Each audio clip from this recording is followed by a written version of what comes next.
তিনি লন্ডনে গেছেন, বক্তৃতা দেবার মতো করে রাজনীতির ভাষণ দিয়েছেন, প্রশ্ন উত্তর না, এবং সেখানে উনি যা বলেছেন তা মিথ্যায় ভরা, তথ্য বিকৃতি।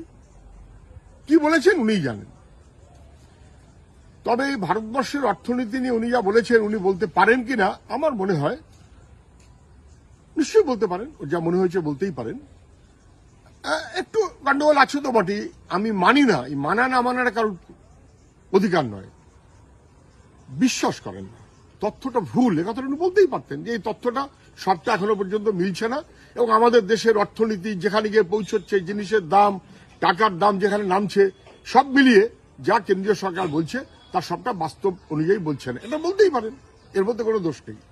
উনি বলতে পারেন, ওনাকেও শুনতে হবে, ওনাকেও লোকে বলতে পারে, তাতে এত উষ্মা কেন?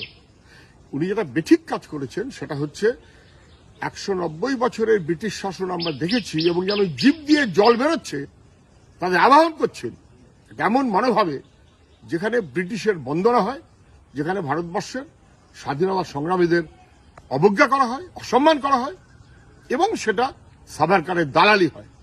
এটা ভারতবর্ষের মানুষের কাছে লজ্জা।